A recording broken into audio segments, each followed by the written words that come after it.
Ahí va. Gracias, Camila, por hacerme acordar que no estaba grabando. Bueno, entonces estábamos haciendo el 37, donde el área del gráfico de resultante, la componente de la resultante, de la fuerza resultante en la dirección del movimiento sería Rx, si la dirección del movimiento es X, y el área es el trabajo total, o sea, el trabajo de la resultante. Bueno, entonces nos piden el trabajo de la resultante en el primer metro, entre 0 y 1, es este triangulito, base por altura dividido 2, 0,5 joules. Entre 1 y 2 metros es un rectángulo, que es base por altura, 1 metro por 1 newton igual a 1 joule. Y entre 0 y 5 es lo que está en azul, entonces, ¿no? Es este triangulito más este rectangulito más este triangulito. Calculo las áreas apropiadamente y tengo el área total, 4 joules, o sea, el trabajo total entre 0 y 5 metros. ¿Se entendió esta parte? Sí, profe. Sí, profe.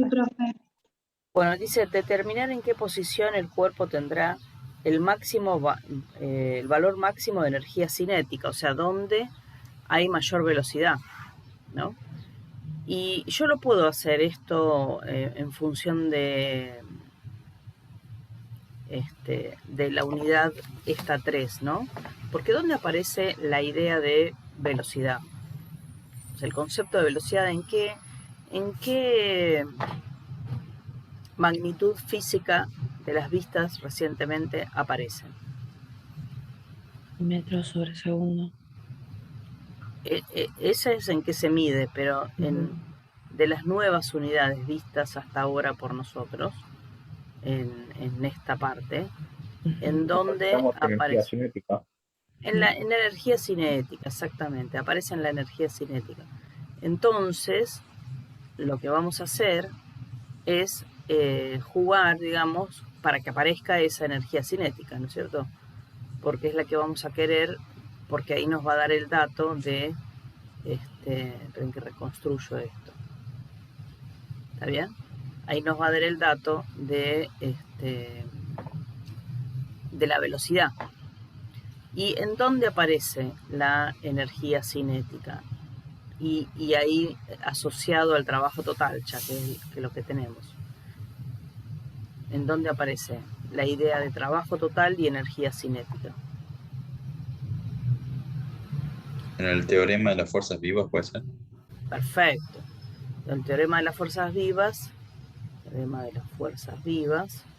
o teorema, el primer teorema si quieren, no importa, no es necesario darle nombre, dice que el trabajo total, o sea, o lo que es lo mismo, ¿no?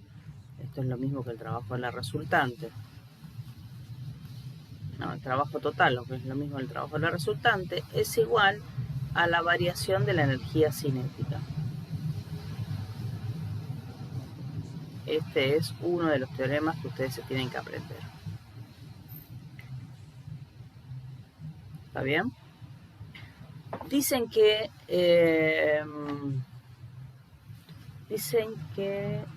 en el texto dice que el cuerpo tiene una masa de 5 kilogramos y que inicialmente se mueve a 0,2 metros sobre segundos. O sea que en la posición 0, la velocidad inicial es 0,2 metros sobre segundos. Eso es dato de del problema. ¿Está bien? Dato del problema. Entonces yo agarro este teorema, trabajo en la parte B, trabajo total, o sea, trabajo de la resultante, y esto es igual a la energía cinética final menos la energía cinética inicial. La voy a llamar C inicial. Ahora, esta C inicial es un dato concreto que lo tengo, si lo puedo llegar a buscar tranquilamente, ¿está bien? Este dato, porque en definitiva es un medio de la masa por la velocidad inicial al cuadrado. Y la masa la tengo y la velocidad inicial también. Así que esto es dato. Si esto que está restando, ¿no? Lo paso sumando para este lado. Voy a borrar esto. Si lo paso sumando para este lado, me queda que el trabajo total más la energía cinética inicial es igual a 1/2 de la masa por la velocidad en algún lado al cuadrado. ¿Está bien? Entonces, por ejemplo, usando esto, ¿no? Habíamos calculado el trabajo total en el primer metro y eso era 0,5 joules, lo que acabo de borrar. Entonces, ¿podría calcular la velocidad en la posición 1 metro? Sí. Si le doy el trabajo entre 0 y 1 metro, que era, lo había calculado y era 0,5 joules, si habiendo calculado esto, que lo puedo calcular porque tengo todo esto, entonces puedo despejar cuánto vale la velocidad. O sea, desde esta ecuación, o sea, desde este teorema, ¿no? Puedo despejar cuánto vale la velocidad final en cualquier lado. ¿Estamos de acuerdo? ¿Se entendió? Y si quisiera calcular cuánto vale la velocidad, por ejemplo, a los 6 metros, si quisiera calcular cuánto vale la velocidad acá, a los 6 metros, entonces, bueno, este dato ya lo tengo, es este. Y esto lo tendría que calcular, sería toda esta área. O sea, sería esta de acá arriba total, que ya la tengo que es 4, y esta de acá arriba sumada. Esta va a ser negativa, bueno. Y ahí tengo la velocidad de los 6 metros, ¿se entiende? Que yo puedo calcular la velocidad, obviamente todavía la tengo que despejar, ¿no? La masa dividido 2, una vez que tengo este número, paso dividiendo la masa dividido 2, y este cuadrado lo paso como raíz cuadrada. Eso es el despeje final, pero no lo voy a hacer ahora porque no quiero esa velocidad. Quiero una forma de encontrar velocidades. Así que esta es una forma de encontrar velocidades apropiada, ¿no? Apropiadamente. Yo tengo que primero calcular el trabajo ahí serían los 6 metros, entre 0 y 6 metros. La velocidad inicial es dato y entonces despejo cuánto vale esta velocidad a los 6 metros. ¿Está bien? O sea, es simplemente encontrar el área entre 0 y algo, sumarle este valor y despejar luego la velocidad de ahí. ¿Se entiende? ¿Dudas?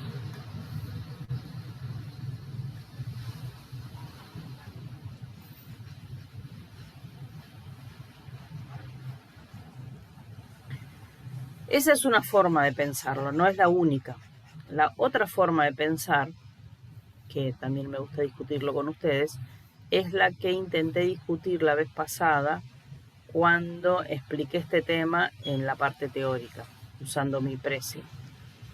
La otra forma es decir, si esta es la resultante de fuerzas, ¿sí? En toda esta región, o sea, en toda esta parte, hasta acá, hasta 5, la resultante de fuerza era mayor que 0. Y en toda esta parte de acá, o sea, a partir de acá, la resultante de fuerzas es menor que 0. Si la resultante de fuerzas es mayor que 0, o sea, es un vector que apunta para allá, Newton me dijo, la segunda ley de Newton me dice que la resultante de fuerza y la aceleración, ¿cómo son? Siempre. Tienen algo. Mismo sentido y dirección. Perfecto.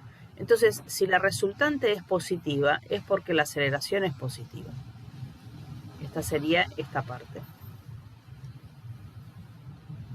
Y esta parte de acá, a partir de 5, digamos, la resultante empieza a ser negativa. O sea que en esa región, en 2, sería en 1, en 2, la resultante es negativa y entonces, como bien vos dijiste, la aceleración no le queda otra que ser negativa. Así que en 5, ¿qué se produce en 5? seguro un cambio del vector aceleración, porque hay un cambio del vector fuerza resultante. ¿Lo ven que es negativo acá? Que acá es positivo, perdón, y en estas regiones es negativo la fuerza. Sí. ¿Sí? Si es negativo quiere decir que apunta para el lado negativo. Si para allá era positivo, entonces si es positiva es que apunta para allá, si es negativa apunta para el otro lado. ¿No es cierto? Ahora, fíjense que el objeto siempre se fue por el eje de las X, o sea, el objeto siempre se movió para allá. De distinta manera, pero siempre se movió para allá. ¿Está bien? Siempre la velocidad fue en el sentido positivo de las X. De hecho, primero arrancó en 0, después se fue a la posición 1 metro, 2, 3, 4, 5, 6, 7, 8, 9, 10. Hasta 10 seguro sé que avanzó. O sea que entre 0 y 10 estuvo avanzando. Sin embargo, hubo una primera etapa, acá hubo varias etapas, pero una primera parte, digamos, entre 0 y 5, que la aceleración fue para adelante. Ahora, si avanzaba y la aceleración era positiva, entonces, positivo, ¿qué estaba haciendo en esta primera etapa?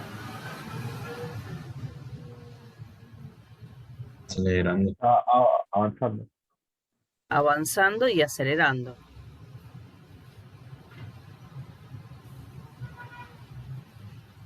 Y en esta, a partir de 5, fíjense que avanza, pero ¿qué pasa ahora? ¿Cómo es el vector? El signo del vector va frenando, ¿no? Signos opuestos, frena.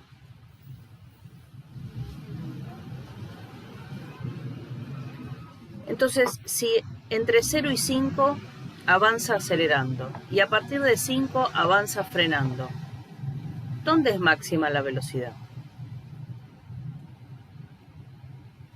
Si yo acelero hasta un punto y a partir de ahí me empiezan a frenar, ¿dónde es máxima la velocidad? ¿En 5? En 5, muy bien.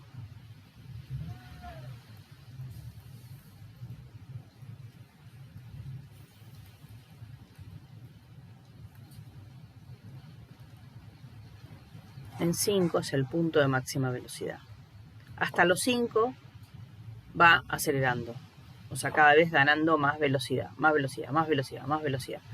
Lo que pasa es que lo hacen en ritmos de ganancia distintos. Primero gana, después gana de una manera constante y después gana, pero disminuyendo la ganancia. O sea, si primero ganaba, ¿no? Esta fuerza es variable acá, por lo tanto la aceleración no es constante. Y en este trayecto la aceleración sí es constante. Pero siempre acelerando. Siempre el vector aceleración positiva, el vector velocidad positiva, se acelera. ¿Y por qué sé que acelera? Y porque primero sé que avanza. Y segundo sé que la resultante de fuerzas es positiva.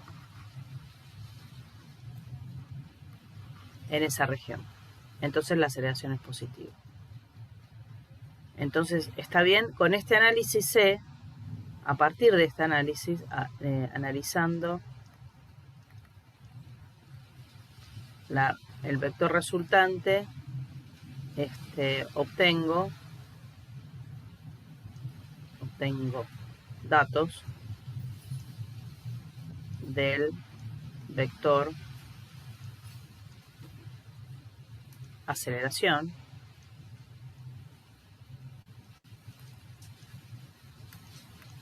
Luego analizo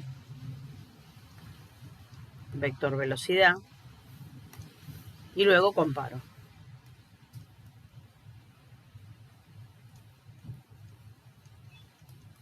Y analizo si avanza acelerando, avanza frenando, y el punto de máxima velocidad es entonces donde comienza a frenar, porque a partir de ahí va a perder velocidad. Eso es frenar, ¿no? Perder velocidad. ¿Se entiende? Ahora, si bien me ayuda para saber dónde, entonces el 5 es un punto interesante, este análisis que hice en verde tiene sus tiene sus limitaciones, porque si bien sé en dónde la velocidad es máxima, va a ser en los 5 metros, no sé cómo calcular esa velocidad. ¿Y cómo la calculo? Y bueno, el análisis en rojo es el que me va a permitir, o sea, a partir de el teorema de las fuerzas vivas, ¿no? A partir de este teorema, despejo la velocidad. Bueno, me va a interesar entonces la velocidad a los 5 metros. Ahí. Entonces me interesa calcular el trabajo total entre los 0 y los 5 metros. Ah, pero eso ya lo habías hecho en la parte A. Y en la parte A esto te había dado, ¿cuánto nos dio? Creo que 4 joules. Sí, 4. ¿Y esta energía, alguien la calculó? ¿La energía cinética inicial? 0,1 joules. O sea, es un medio por la masa que era 5 kilogramos. Ay, perdón. Por 0,2 metros sobre segundos al cuadrado. ¿Y cuánto te da esto? 0,1. 0,1 joules.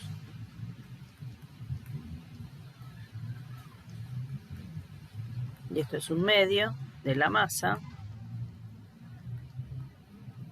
por la velocidad que quiero, la máxima, que es a los 5 metros al cuadrado. Listo. Tienen como para despejar de ahí. ¿Alguien lo hizo? ¿Alguien despejó la velocidad máxima? Que es a los 5 metros.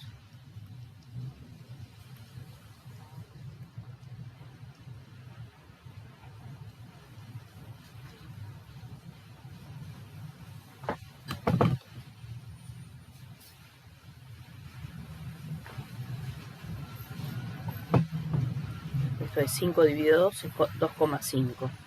4,1 dividido 2,5 y después la raíz cuadrada de eso. 1,28 metros sobre segundo cuadrado. Metros sobre segundos, porque era una velocidad. Acordate.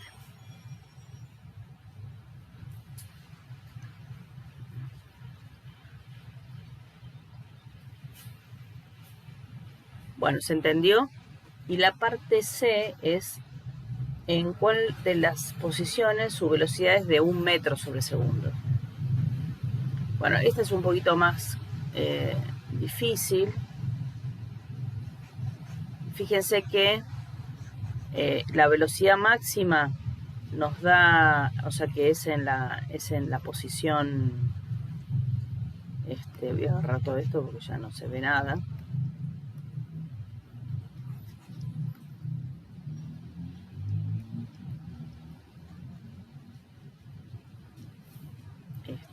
Espero que reconstruyo el gráfico.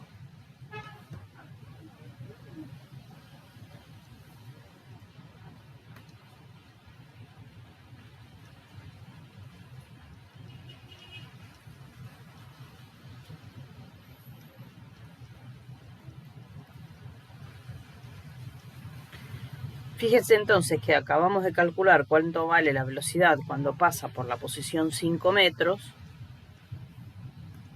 ¿Sí? En esta posición nos da 1, o sea, la velocidad ahí nos da 1,28 metros sobre segundos. Entonces, un poquito antes, en algún lugar de por acá, la velocidad fue 1 metro.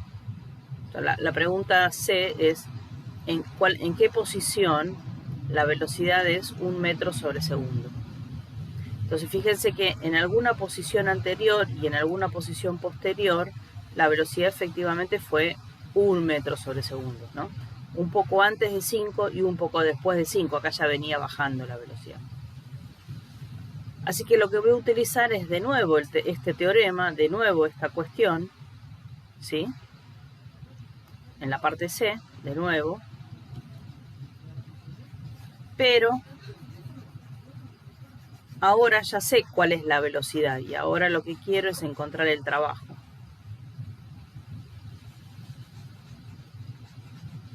Ahora yo sé que la velocidad en algún lugar X, vale, en algún lugar X que no sé, en esta, la velocidad esta vale 1 metro sobre segundo. ¿Está bien? Entonces esta que era la inicial la paso de nuevo restando, que daba 0,1, ¿no? Entonces esta, que ya la habíamos calculado, da 0,1. Y entonces lo que quiero es calcular justamente este X. Así que lo que hago, vuelvo atrás un minutito, ¿no? Entonces calculo ahora esta velocidad, esta energía cinética, sabiendo que es 1 medio por la masa por 1 metro sobre segundos al cuadrado. Y esto me queda 0,5 joules. Pues 1 al cuadrado es 1. Ah, no, esto era 5, perdón. 2,5. 2,5. Porque la masa es 5. ¿No? Esto es 5 por 1 por 0,5. Me queda, por la mitad, me queda 2,5 joules. O sea que el trabajo total entre 0 y X, que no sé quién es X, es 0,5 joules menos 0,1 joules, o sea 0,4 joules. 2,5. 2, ay, pero por favor, gracias. 2,5, entonces me queda 2,4, ¿no? Bueno, entonces yo tendría que indagar sobre quién es este famoso X cuyo trabajo es 2,4. A ver, veamos. Habíamos calculado en el ejercicio, en la parte A, habíamos calculado, pero esta área de acá, y nos había dado 2,5, ¿no es cierto? 0,5 creo. 0,5. Perdón, estoy dormida. Nos había dado 0,5, bien. Bien. Así que este trabajo es mayor que 0,5. Luego habíamos calculado todo este trabajo, desde acá hasta acá. O sea, habíamos calculado toda esta área y nos había dado 4. Por supuesto, 2,4 es menor que 4. Habíamos calculado, ¿se acuerdan? El trabajo en el segundo metro, ¿no es cierto? Y nos había dado 1, ¿puede ser? Sí, profe. Bien.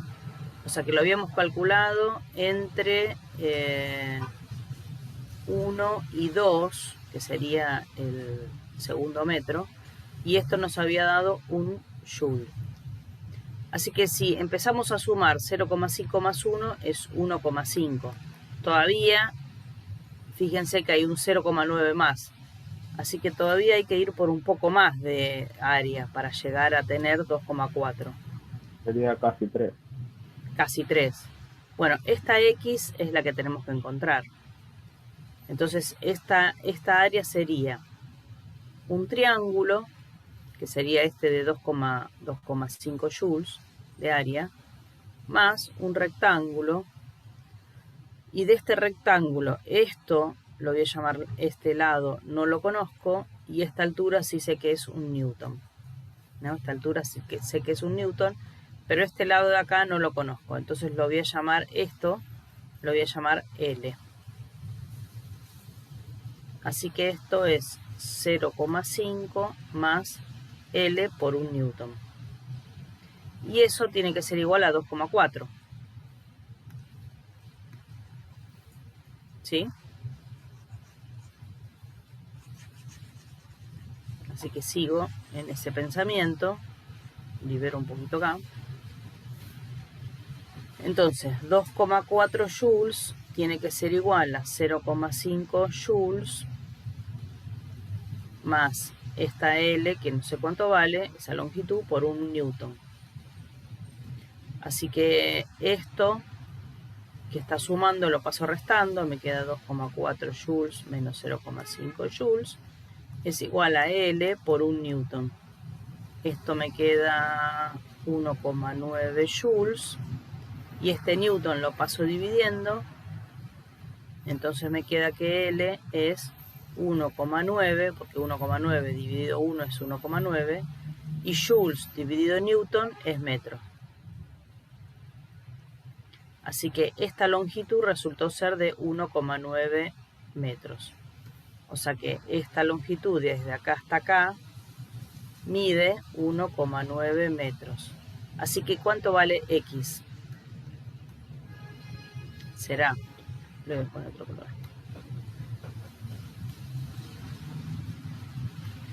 Será, 2,9.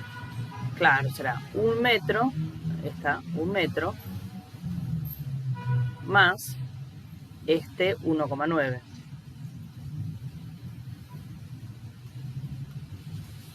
O sea, 2,9 metros. Bueno, entonces, ¿cuál es la posición en la cual la velocidad es 1 metro? Esa posición es la posición 2,9 metros. La respuesta sería 2,9 metros.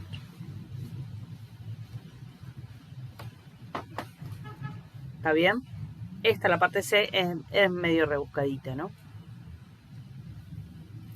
Fui por tanteo buscando áreas, donde yo sé que el área esta me tiene que dar 2,4, porque es el trabajo que me dio esta parte. Eso me dio 2,4. ¿Estamos? Sí. Estamos. Bien. Muy bien. Bueno, ¿y me habían dicho de algún otro problema? Perdónenme, estoy dormida y me perdí. Este es el único problema de la guía donde tienen que calcular áreas y... me parece que me habían hablado del 36, no sé si... A ver, el 36, Sofía, ahí está. Bien, Sofía. Y el del 36 es un levantador de pesas que tiene... Vamos indicando que va, ¿no? Entonces el del 36... resulta ser que acá tengo una cierta pesa. Tengo el levantador de pesas.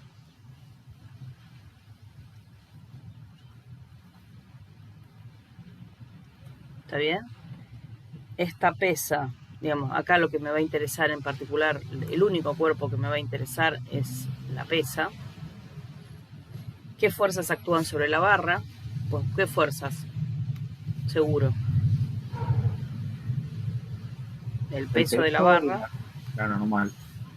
Y la normal, en realidad la normal es la fuerza que el hombre le hace para subir, ¿no? Pero es una normal, está muy bien lo que decís. Esta normal es la fuerza que el hombre, o sea, es la fuerza que el hombre le hace a la pesa. ¿Está bien? A la barra. Voy a ponerle barra. ¿Sí? Dice que lo eleva desde el piso hasta una altura de 2 metros. Así que yo acá le voy a poner el eje vertical y voy a poner 0 en el piso y la masa se eleva, la barra se eleva hasta los 2 metros. O sea que originalmente esta masa estaba acá y luego la llevó hasta esta posición. ¿Está bien? Entonces, la altura inicial es 0 y la altura final es 2 metros. Una cosa que no saben, y entonces se los aclaro, es que sí o sí la velocidad inicial es 0 y que la velocidad final es 0. ¿Sí? Porque no puedo llegar arriba con una velocidad, tengo que detenerme arriba. Y abajo estaba, el tipo cuando la agarra estaba detenida, entonces le empieza a hacer una fuerza. Esta fuerza no es constante. ¿Qué quiere decir que no es constante? Que varía en el trayecto.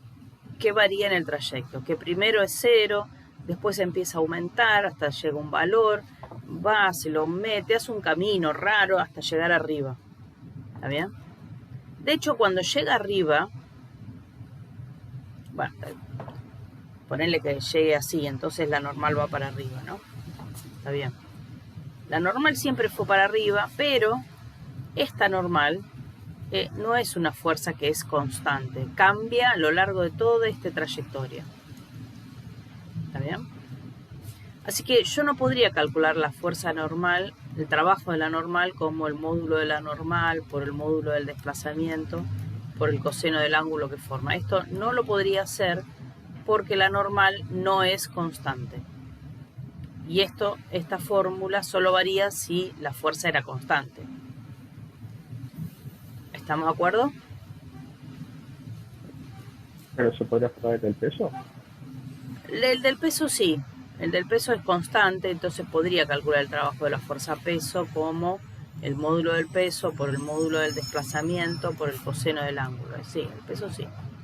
¿Está bien? Muy bien. Segunda cuestión. ¿Cuáles, o sea, ya tengo mi diagrama de cuerpo libre, ¿cuáles de estas fuerzas que aparecen normal y peso es no conservativa? El peso. No, el peso es Normal. el peso es la única conservativa. La normal es no conservativa. Bien.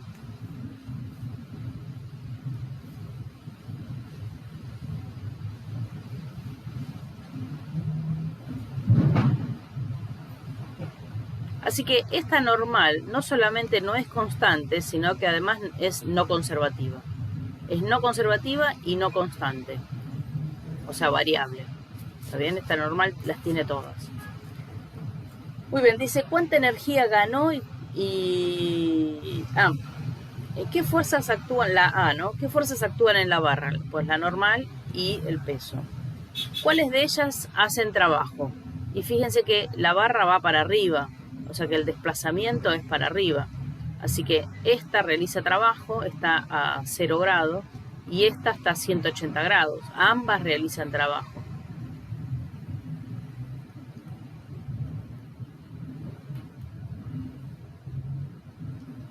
¿Está bien? Ambas realizan trabajo. O sea que yo podría calcular eventualmente el trabajo de la fuerza peso y podría calcular el trabajo de la normal. No son 0. ¿Está bien? B. ¿Cuánta energía ganó la barra? ¿Cuánto trabajo le entregó el hombre? Por Sí. ¿no dijiste que el trabajo de la fuerza normal no se puede calcular porque no es constante? Perfecto. Muy bien, muy bien, muy bien. Entonces, yo la podría calcular eventualmente esto, si me la piden, a partir de... No, el trabajo es en un intervalo de posición, no tiene sentido el trabajo en A o el trabajo en B. Lo que tiene sentido es el trabajo entre A y B. Claro, siempre en algún momento particular, no en todo el recorrido. Ah, ok, en un recorrido menor que el total, ok. Muy bien, pero digamos, uno siempre, fíjense que va a poder apelar a alguno de los dos teoremas. En este caso voy a apelar al otro teorema, sí, podría hacer lo otro también, pero puedo apelar a cualquiera de los dos teoremas. En este caso voy a apelar al segundo, al de la conservación de la energía mecánica. Entonces digo que el trabajo de las fuerzas no conservativas es igual a la variación de la energía mecánica. Ese es el teorema. Entonces digo, mira, el A lo voy a poner abajo de todo y el B a los 2 metros. Así que voy entre ese A y ese B.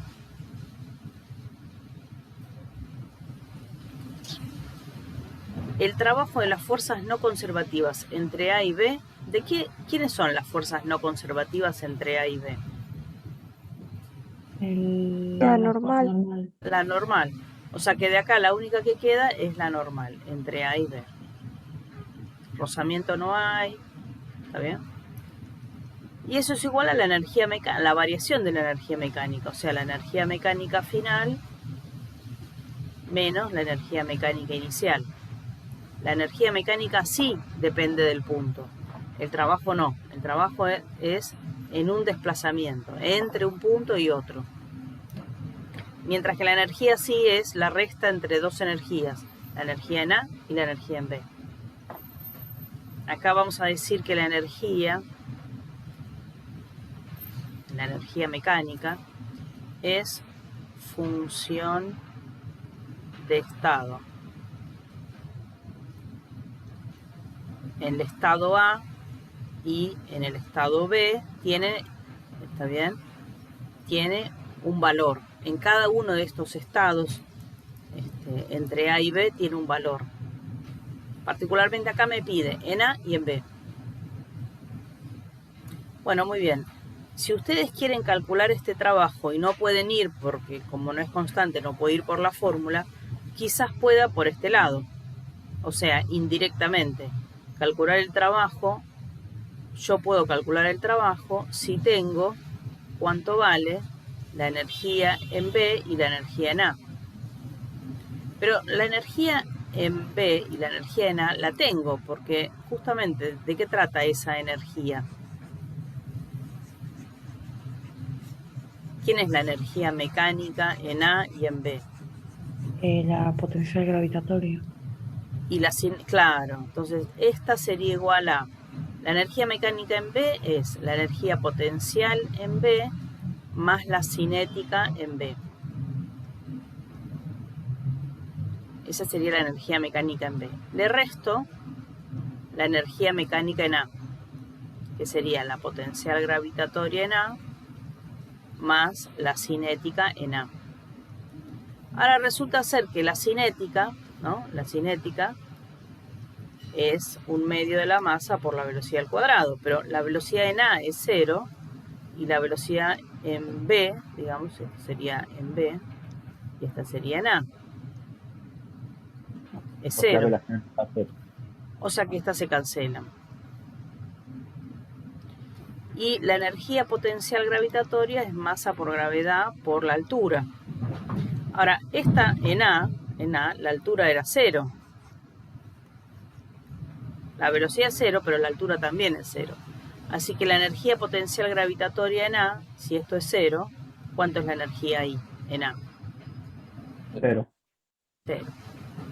Esta es 0 porque la altura es 0, esta es 0 porque la velocidad es 0. Esta es 0 porque la velocidad es 0 allí, en B.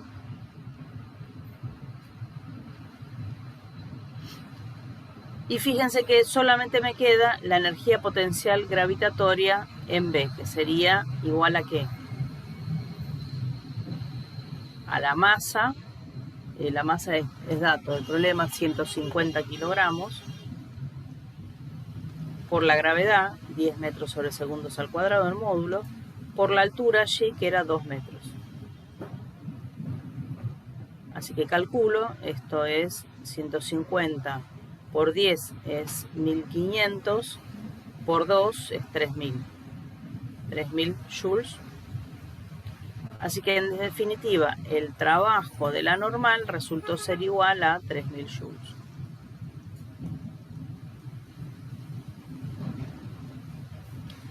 Y esta es la energía que ganó el hombre en definitiva. Que ganó la barra. La ganó, ¿no? Fíjense que el signo que tiene es positivo. ¿Está bien? Esta variación de energía resultó ser igual a más 3000 joules. O sea, el fulano, la barra, ganó 3000 joules. ¿A costa de quién? A costa del trabajo de la fuerza que el hombre le hace.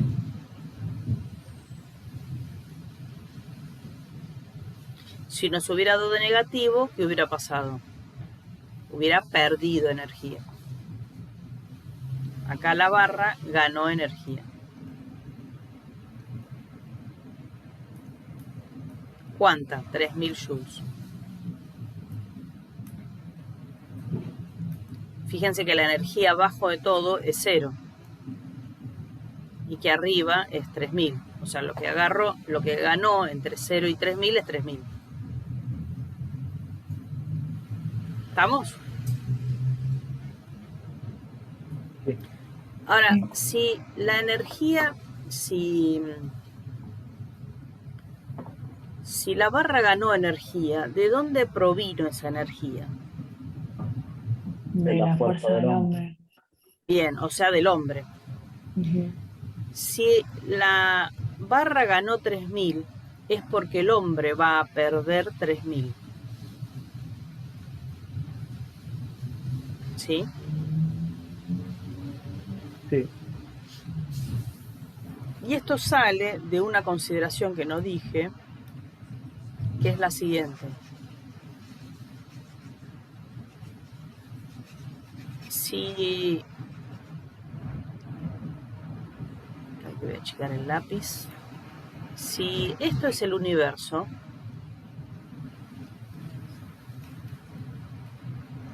afuera del universo, ¿qué hay?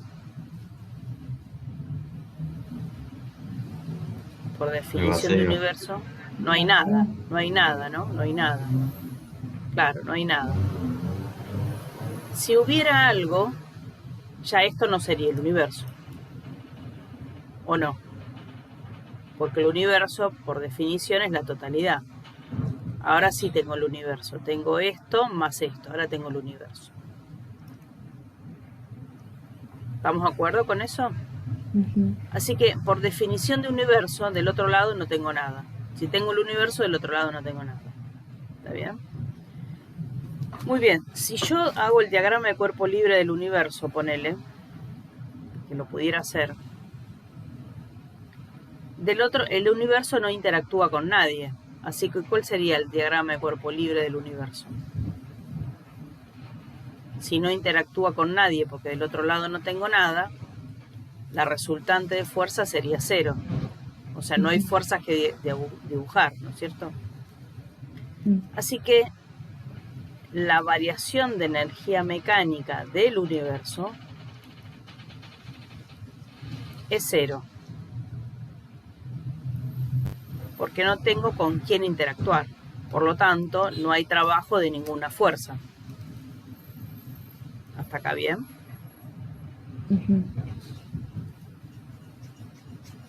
¿Sí? Muy bien, ahora voy a mi universo y lo que digo, para sintetizar un poco la idea, es, mira, tengo un sistema que bien podría ser el hombre este, o la barra, bien podría ser la barra, y tengo un entorno. Este sería mi sistema y este es el entorno. ¿Está bien? O sea que el universo bien podría ser mi sistema de estudio más el entorno. Por ejemplo, si el sistema de estudio es la barra, el entorno podría ser el hombre, el planeta Tierra, el Sol, todas las galaxias, etcétera, etcétera, etcétera. ¿Está bien? Sería el entorno a mi sistema. Mi sistema es la barra. Muy bien. Ahora, no todo está interactuando con la barra. Particularmente está interactuando el hombre, ¿no es cierto? Si el entorno de mi sistema sería solamente el hombre, para simplificar el ejemplo, ¿sí? Hombre. ¿Estamos? Entonces, la variación de la energía mecánica del universo la podría también describir como la variación de energía mecánica de mi sistema más la variación de la energía mecánica del entorno.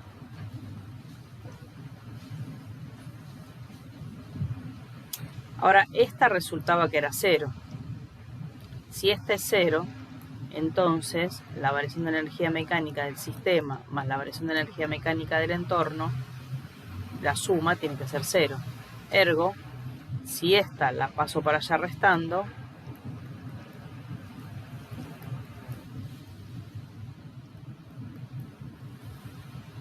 la energía mecánica del entorno, del exterior, digamos, de mi sistema, tiene que ser igual a menos la energía mecánica del sistema. O sea, moraleja, la energía se conserva. Si este ganó 1000, este perdió 1000. De tal manera que 1000 más menos 1000 me da 0. Si este perdió 500 joules, entonces el entorno ganó 500 joules. De tal manera que menos 500 más 500 es 0. ¿Está bien? O Pregunta, sea, ¿no sería esto una explicación práctica de la ley de conservación de energía? sí, tiene que ver, obviamente, con la ley, sí. Supongo que tendrá más explicación igual, pero... Sí, después la vamos a seguir viendo. Pero se entiende que si en este momento yo gano energía, me froto las manos y gano cierta energía, ¿es a costa de que hay alguien que esté perdiendo? Que si el hombre tiene que gastar energía para levantar la barra y entonces la barra gana, el hombre pierde. Y si la barra ganó 3000, ¿quién perdió? El hombre. ¿Y cuánto? Mismo. Lo mismo que ganó la barra, 3000. Por eso en esta pregunta, la parte C, dice ¿cuánta energía ganó la barra? 3000 joules ganó la barra. ¿Cuánto trabajo le entregó el hombre? ¿O cuánta energía perdió el hombre? ¿Se entiende? Bueno, ahí es cuánto trabajo le entregó el hombre, es 3000 justamente, ¿no? Porque acá fíjense que fue gracias a ese trabajo del hombre, ese trabajo de la normal, de esa fuerza que el hombre le hace, es que ganó la barra esos 3000. ¿Está bien? A costa del trabajo del hombre, la barra ganó 3000. Así que, ¿cuánto trabajo le entregó el hombre? Le entregó 3000. ¿Está bien? Y ahí empieza a haber un término, ese entregar o ganar. O sea, perder, cuánto trabajo, si estamos hablando de la barra, entonces la barra ganó. Y si estamos hablando, en este caso, y si estamos hablando del hombre, el hombre perdió. Bueno, la potencia esa se las dejo a ustedes porque ahí está el tiempo. Entonces, si ya tienen el trabajo, dividen por el tiempo y ya tienen la potencia media. La parte E. Si la energía se conserva, ¿dónde está la energía que el hombre perdió y la barra no ganó? Ah, bien. Esto viene a cuenta de la parte D de dedo.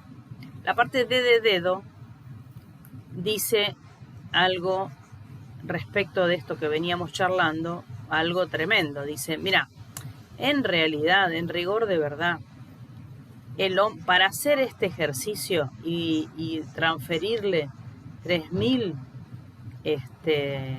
joules a la barra, ¿sí? El hombre, esto es el 12% de lo que el hombre realmente necesita para hacer ese esfuerzo. O sea, si yo voy y levanto la barra esa, en realidad necesito más energía. Dice que solo el 12% de la energía que gasta el hombre. ¿Y en qué más gasta energía el hombre cuando hace todo ese esfuerzo de subir la barra? Bueno, está respirando, sus funciones, todas sus funciones tienen que consumir cierta energía para funcionar, ¿no es cierto?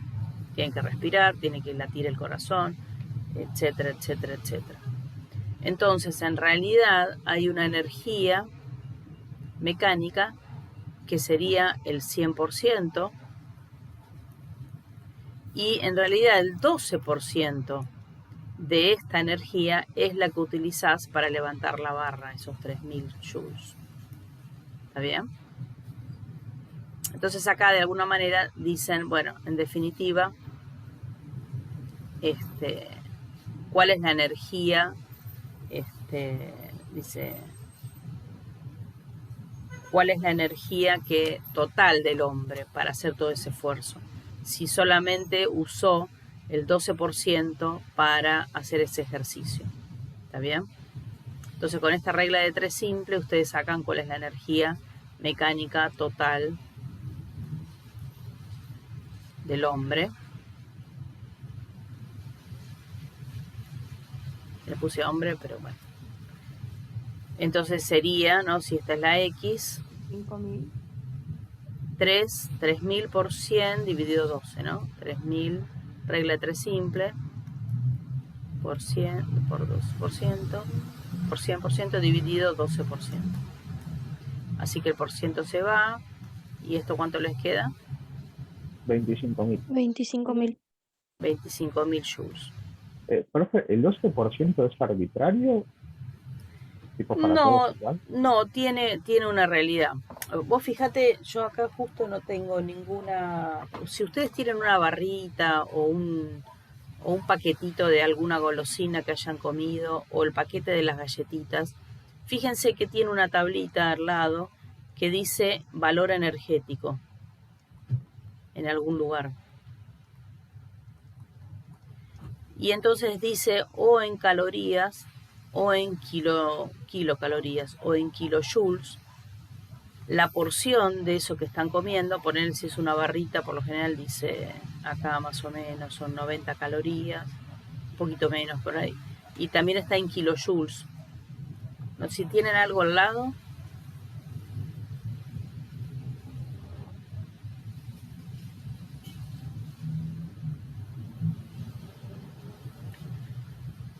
se fijan y me dicen cuánto vale este valor. Entonces, si yo como esta galletita y me aseguran que si yo como esta galletita hay, no sé, 100 joules que estaría yo ganando, ¿está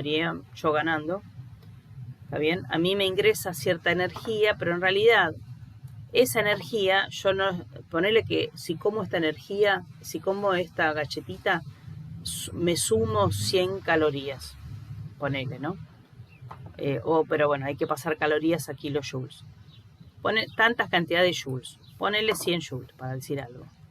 Ondina hace como una caloría y gana 100 joules de energía. ¿Está bien? Ahora, esa energía no está disponible para que yo la utilice para mover este brazo y suba la galletita y baje la galletita. Yo necesito mucho más de 100 joules. Porque en realidad no solamente estoy subiendo y bajando la galletita, sino que además estoy necesitando energía para que todo mi cuerpo funcione. ¿Se entiende? O sea, yo necesito tener mucha más energía para utilizar parte de esa energía para hacer trabajo mecánico. Caminar, correr, levantar cosas, etc. Yo necesito mucha más energía para que mi sistema funcione. ¿Está bien? ¿Se entiende? Sí. Bueno, y acá afirman en este problema que es el 12% solamente de toda mi energía la que requiero para hacer un esfuerzo físico. ¿Está bien? Entonces este porcentaje varía, depende del caso. Sí, debe haber un estipulado igual, La gente que va a estudiar, no sé si acá hay gente que vaya a estudiar, se me fue un poco el horario, así que voy a empezar con la teoría del tema que viene. Pero la gente que estudia nutrición lo debe tener súper claro. O sea, está estipulado, es lo que van a estudiar ustedes justamente, cómo hacer para que el sistema se coma determinada cuestión del propio cuerpo y baje de peso, ¿está bien? Utilizando ese reservorio de energía, etcétera, etcétera. Esa es la lógica, digamos. ¿Está bien? Así que los que hagan medicina por acá, sobre todo nutrición, pues la van a tener re clara y nos van a dar cátedra a nosotros de cuánta en realidad energía necesita el ser humano. ¿Estamos? ¿Sí? Sí, profe. Sí, profe.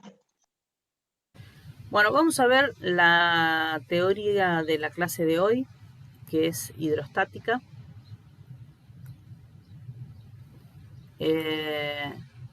Les voy a dar, perdonen, les voy a dar el preci.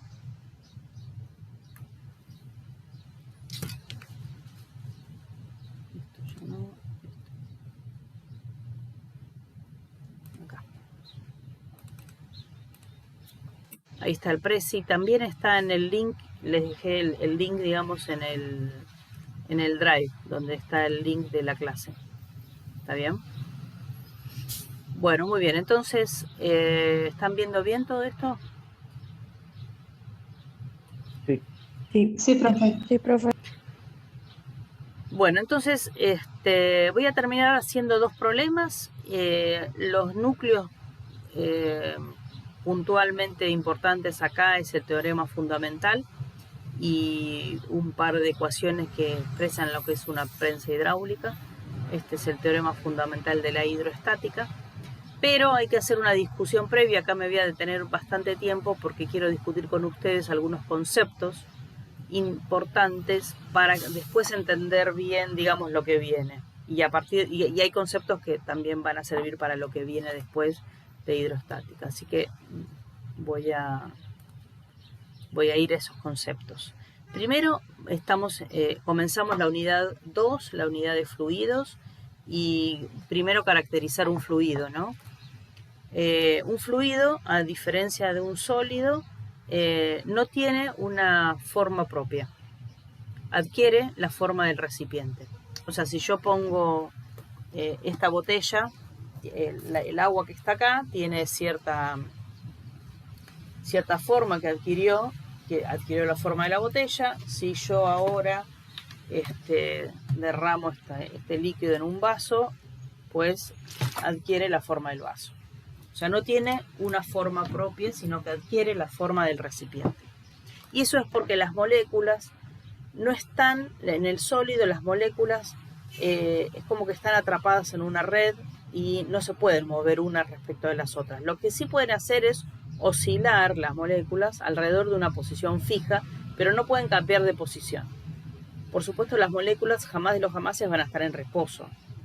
Los átomos jamás de los jamases van a estar en reposo. Y adentro de los átomos están conformados por partículas, esas partículas, electrón, protón, ¿no? Jamás de los jamases van a estar en reposo. Acá no hay nada en reposo.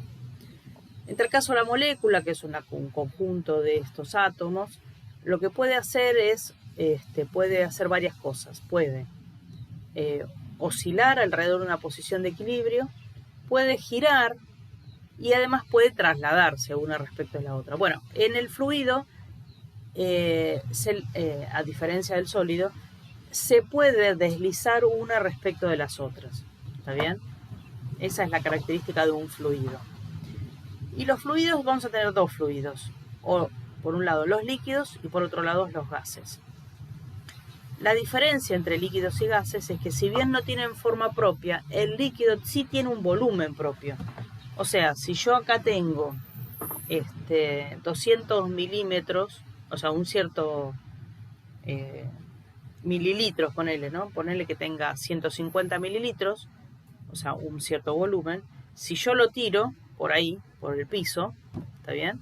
Pues he tirado 200 mililitros, o sea, sigue teniendo, si lo derramo o si lo vuelvo a poner dentro de la botellita, pues habrá 200 mililitros más adentro. ¿Estamos de acuerdo?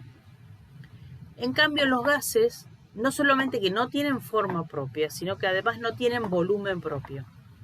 Ponele que yo tenga acá en esta botellita, la tapo y tengo un gas.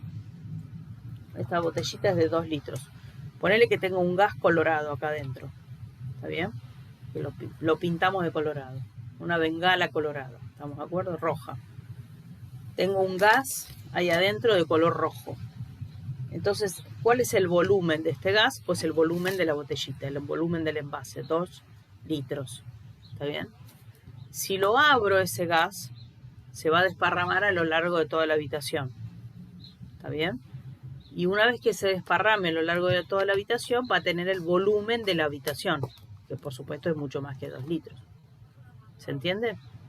Así que adquiere no solamente la forma de la habitación, sino que el volumen de la habitación.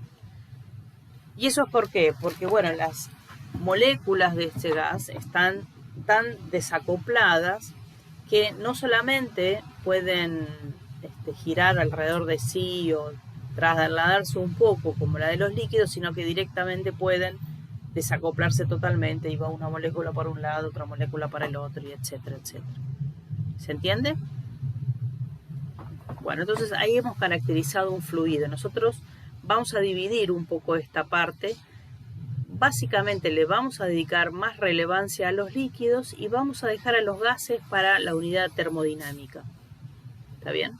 Pero les vuelvo a repetir, tanto los líquidos como los gases son fluidos. Y esta es la unidad de fluidos. ¿Estamos? Bueno, y después hay 3 cuestiones que quiero charlar con ustedes. Una es qué es esto de densidad, qué es presión y esto de equilibrio. Vamos a definir densidad como la masa dividido el volumen. Y ahora me interesa, más que la masa, que veníamos charlando de la masa hasta ahora, me interesa más hablar de la densidad del cuerpo. ¿Está bien? Entonces, si yo tengo un sólido, ponele, entonces acá tengo un cierto volumen y las moléculas están ordenaditas. No es que están en reposo, están oscilando, están rotando, pero no se están trasladando, ¿no es cierto?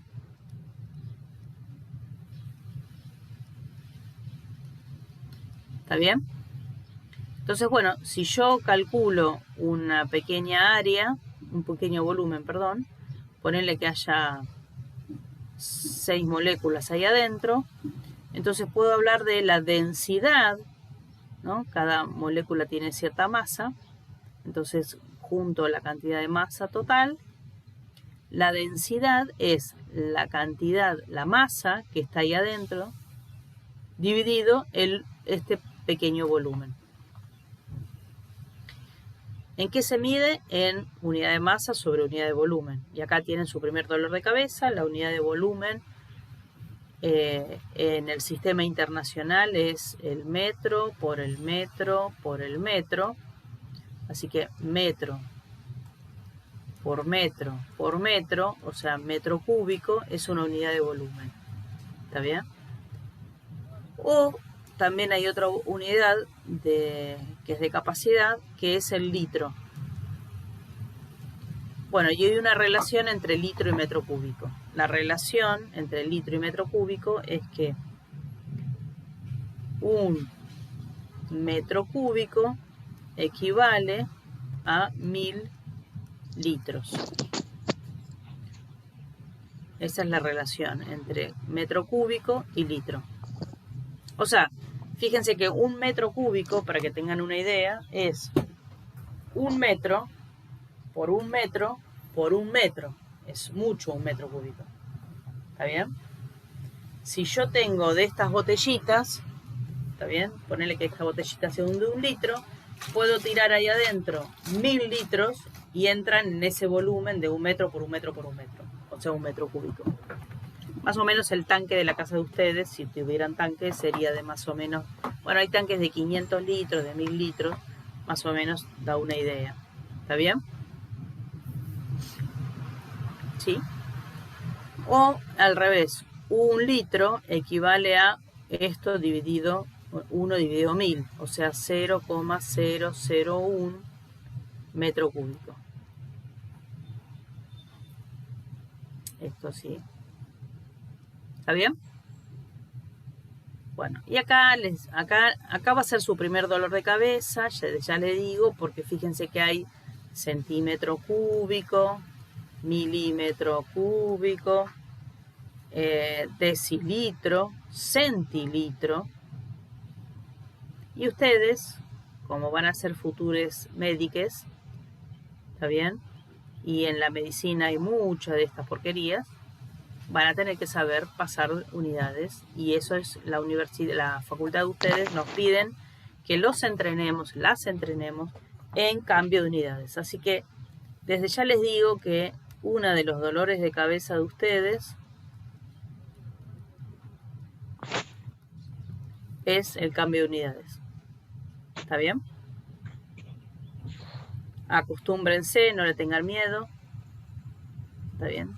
Tengan alguna regla propia. Tengan un machete a mano. ¿Estamos? Después vamos a ir de a poquito aprendiendo algunas cuestiones. Bueno, pero está bien, entonces la densidad es masa sobre volumen. ¿Está bien? Nosotros vamos a decir que los cuerpos nuestros van a ser incompresibles. O sea, que no se pueden comprimir. Decir que es incompresible es lo mismo que decir que no puedo cambiar la densidad. O sea, que no es constante la densidad, no la puedo cambiar. Acá tengo como dato, les dejo a ustedes la densidad del agua. La densidad del agua es 1000 kilogramos sobre metro cúbico, o lo que es lo mismo 1000 gramos sobre centímetro cúbico, o lo que es lo mismo 1 kilogramo sobre litro. ¿Está bien? Atrás de toda la guía esta de ejercicios, al finalizar toda la guía, yo porque la tengo dividida en dos partes, al finalizar la guía hay un conjunto de tablas. Empiezan las tablas al final, y lo primero, una de las primeras tablas es la tabla de densidades. Ahí les dan la densidad de la sangre, la del agua, la del aire, la del cobre, hielo, hierro, mercurio, plasma sanguíneo, plomo, etcétera, etcétera. Igual en los problemas les vamos a dar la densidad del cuerpo, del fluido. ¿Está bien? ¿Qué quiere decir esto de incompresible? Bueno, si yo tengo una esponjita y la esponjita la comprimo, efectivamente, ¿sí? ¿Qué pasa con la densidad? ¿Estamos de acuerdo que en este lado, ponele que en este lado de acá, en este pequeño dadito, que es un cierto volumen, ¿está bien? Ponele que la densidad sea esta. En ese pequeño dadito, en el A, tengo 1, 2, 3, 4, ponele 4 moléculas de esta, ¿cómo se llama? De esta esponja. ¿Qué pasa cuando yo puedo comprimir? ¿No? Comprimo y observo lo que ocurre en B. Aldana, sí, ya se los pasé el precio, pero te lo paso, no sé si. Ahí va. ¿Qué pasó?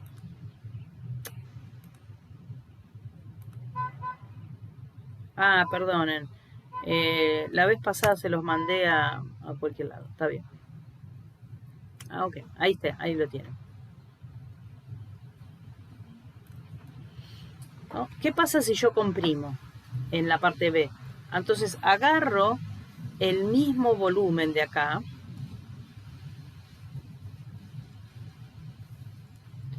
Pero comprimí esto. ¿Qué quiere decir comprimir? Quiere decir que las moléculas ahora están unas más cercanas que las otras. Ponele que acá había 4, acá había 8 ahora. El volumen es el mismo, pero ¿qué es lo que cambió entre A y B? ¿La masa? La masa que hay adentro. Ahora hay más masa de la que había antes. Y masa sobre volumen es densidad. O sea que básicamente lo que estoy haciendo cuando comprimo es cambiando la densidad. ¿Y qué voy a querer en el CBC? No quiero que cambie la densidad del cuerpo. Quiero cuerpos o fluidos cuya densidad no cambie. Entonces, ¿qué voy a hacer en el CBC? Les voy a prohibir a esos fluidos que se puedan comprimir. Voy a generar una teoría sobre un modelo básico de un objeto fluido que no pueda comprimir. que tiene ciertas, ¿no? Por ejemplo, por supuesto que el aire se puede comprimir. Por supuesto, si yo agarro aire de esta habitación, lo meto dentro de algún lugar y lo comprimo con un émbolo, ponele. Sí lo puedo hacer. Y sí es compresible el fluido, el aire, por ejemplo. Ahora, ¿puedo comprimirlo con hacer esto, simplemente agarrar así el aire y... No. Entonces, si yo hago esta cuestión, estoy considerando el aire como no compresible, porque lo que estoy haciendo es efectivamente la incapacidad de comprimirlo. En cambio, si el aire lo pongo en un botellón, le pongo un émbolo y lo puedo comprimir, sí, por supuesto que lo puedo comprimir. ¿Está bien? Vamos a tener el 100% de nuestros problemas van a ser considerando que el fluido, aire o líquido, agua, lo que sea, no se puede comprimir. Si no lo comprimo, lo voy a decir que ese fluido es incompresible, que no se va a comprimir. ¿Está bien? Entonces, en definitiva, ¿qué quiere decir incompresible? Que no se comprime, que no se puede comprimir. ¿Y qué quiere decir en el fondo eso de no se puede comprimir? Que la densidad es constante. Bueno, me salió cortina, pero está. ¿Se entiende, no? Básicamente lo que está acá en rojo. Vamos a tratar únicamente con fluidos en los cuales, por más que se ejerza presión, no se comprime, o sea, la densidad no cambia. ¿Sí? No lo dije, pero también la densidad puede cambiar con la temperatura, ¿no? De hecho, no es que cambie con la temperatura. Si aumenta la temperatura, en general los fluidos se diluyen un poco. Y eso tiene que ver con que las partículas están ahí más frenéticas, después lo vamos a ver. Sí, decime. No, iba a decir que si aumenta la temperatura, baja la densidad. Sí. Perfecto. Bien. Bueno, respecto de la unidad de volumen, ahí ya lo dije, que un metro cúbico era un metro cúbico son 1000 litros, o que un litro es una milésima de un metro cúbico. Pero por supuesto después vamos a ver las otras unidades. Y bueno, ya. Presión. ¿Qué es la presión? La presión es fuerza por unidad de superficie o área. Mi peso, ponele, en esta superficie que es cierta tierra o arena, hace que mi propio peso hace que sobre esa superficie, que sería la de mis pies o la de las zapatillas, se derrame, digamos, esa fuerza diría, no me sale la palabra específica, pero no derrame, sino se distribuya, ahí está, se distribuya esa fuerza, se distribuya a lo largo de toda esa superficie, ¿está bien? Que sería la de los pies. Y eso produce entonces una presión entre la superficie de arriba, pies o zapatillas, y la de abajo, el piso. Si el piso tiene determinadas condiciones, entonces lo que dejo es una huella. Por supuesto, si el piso es totalmente sólido, como puede ser la cerámica o la madera, por más que pise, hay presión, pero no dejo huella. La huella va a depender de qué tenga abajo, que sea el piso, ¿está de acuerdo? Lo que sí es interesante observar acá, fíjense en estos pies, que donde haya menor superficie hay mayor presión. Y esto se observa acá y se observa también en los dedos, ¿no? Y una observación patética de esto es cuando, por ejemplo, usamos taco, ¿sí? En una superficie, no sé si les ha pasado. Bueno,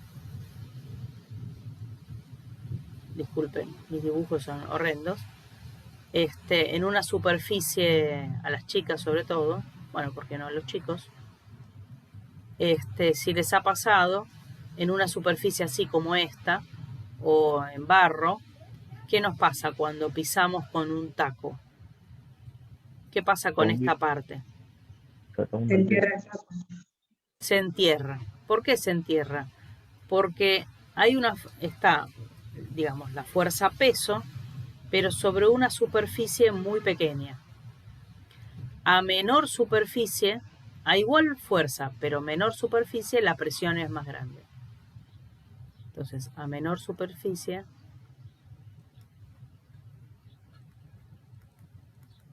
mayor presión.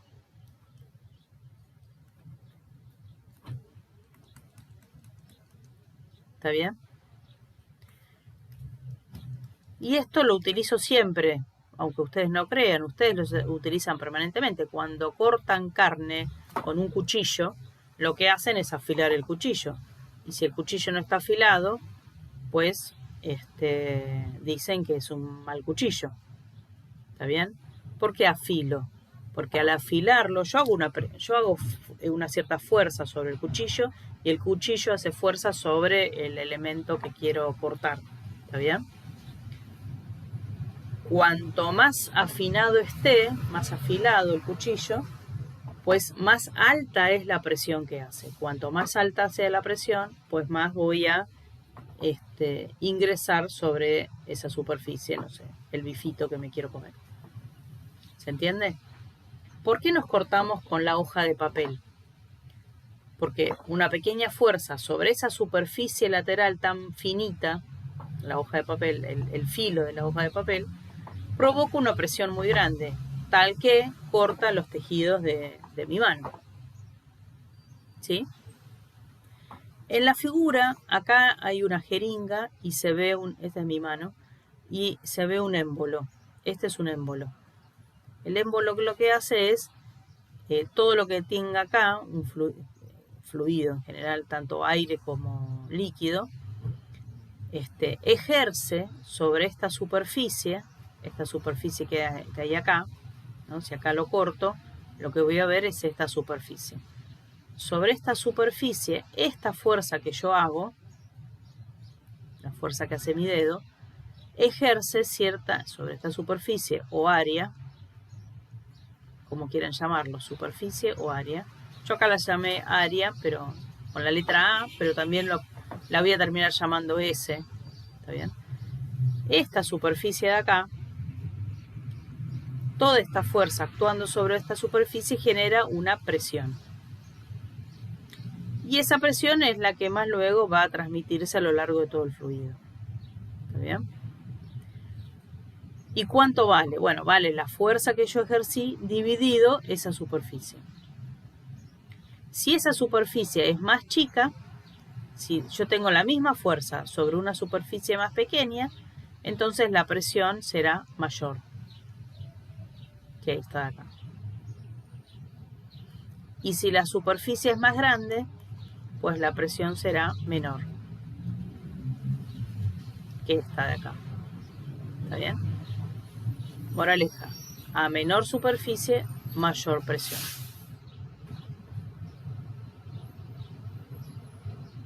¿En qué unidades se mide la presión?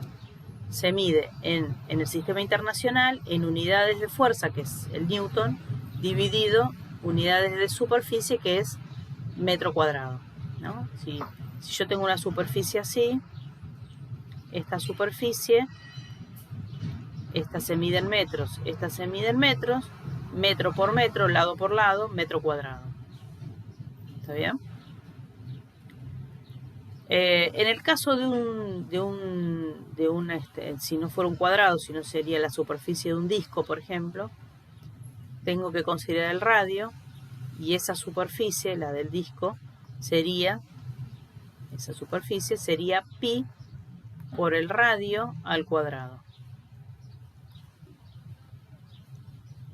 Y si la superficie es así, es la superficie de un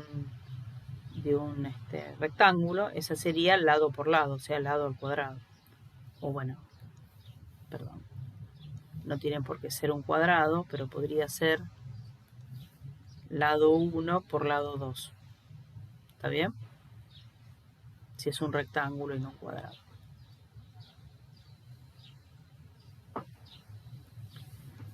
Bueno, Newton sobre metro cuadrado Newton sobre metro cuadrado tiene un nombre, se llama Pascal y se denomina PA, Pascal.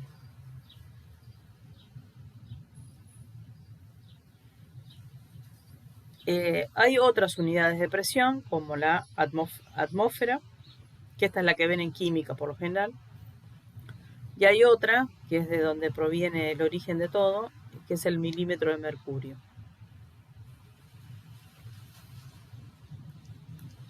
El milímetro de mercurio viene a cuenta de algo que histórico, digamos, ¿no? Y después ahora lo vemos.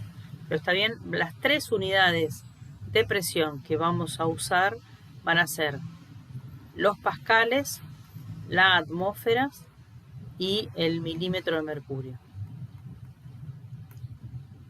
Cuando ustedes toman la presión sanguínea con el manómetro, con el medidor de presión, la están tomando y les dice que la presión es 120/80, ponele que está bien, 120/80 está bien. Ustedes que son de medicina, ¿qué opinan? Presión normal, ¿está bien eso? Sí, dentro de todo es normal, también depende de la contextura física de la persona, pero dentro de todo entran los valores normales. Bien, esta sería esta es la máxima y la mínima del corazón. Sí, Y una se le llama sistólica, ponele. ¿Sabes cómo se llaman? no, honestamente si te digo te miento. Pero tienen un nombre, que es Sí, cuando sí. el corazón hace determinada cosa. Una es sistólica y la otra es diastólica, creo. ¿Cuál es la sistólica? ¿Esta? La de 120, sí. Sistólica. ¿Y la otra cómo se llama? Diastólica. ¿Está bien? Bueno, estas dos presiones, que sería la máxima y la mínima, las normales, ¿en qué unidades están? Pues si están en milímetro de mercurio, aunque ustedes no lo crean. Es 120 milímetros de mercurio, 80 milímetros de mercurio. Y si se las dan como 12,8, muchas veces el instrumento en vez de ser 120/80 te dice que es 12,8, ponele, ¿no? Ahí está en centímetro de mercurio. ¿Qué tiene que ver el mercurio con todo esto? Pues es un relato histórico. ¿Está bien? Quedó de un relato histórico y ahí se utilizó, y a partir, digamos, al inicio de toda esta teoría, ahora lo explico por qué, cuando había presión atmosférica, y bueno, nada, quedó históricamente. ¿Cuáles son las más modernas? Es el Pascal y la atmósfera. La más moderna de todas es la atmósfera, en realidad. Pero bueno, como el Pascal es del sistema internacional, nosotros vamos a usar fuertemente el Pascal, pero también vamos a usar estas otras. O sea, estas 3 son las más usadas y los pascales son la unidad en el sistema internacional de medidas. ¿Está bien? O sea, Newton sobre metro cuadrado es Pascal. Bueno, y acá tienen las equivalencias. ¿Cómo hacer para pasar de una a la otra? Pues una atmósfera es lo mismo que 101.300 pascales, o lo que es lo mismo 760 milímetros de mercurio. Así que, por ejemplo, si me dan que la presión es 120 milímetros de mercurio y quiero pasarla a pascales, entonces tengo que usar esta regla de 3 simple. ¿Estamos?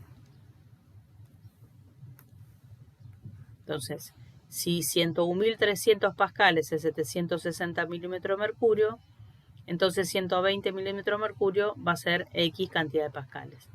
Así que estas dos se multiplican y luego se divide por 760 y me queda la equivalencia en pascales de 120 milímetros de mercurio. Y así sucesivamente, ¿no? Si yo tengo atmósferas y pascales, entonces quiero pasar de una a la otra, o si tengo atmósferas y milímetros de mercurio. ¿Sí? ¿Estamos?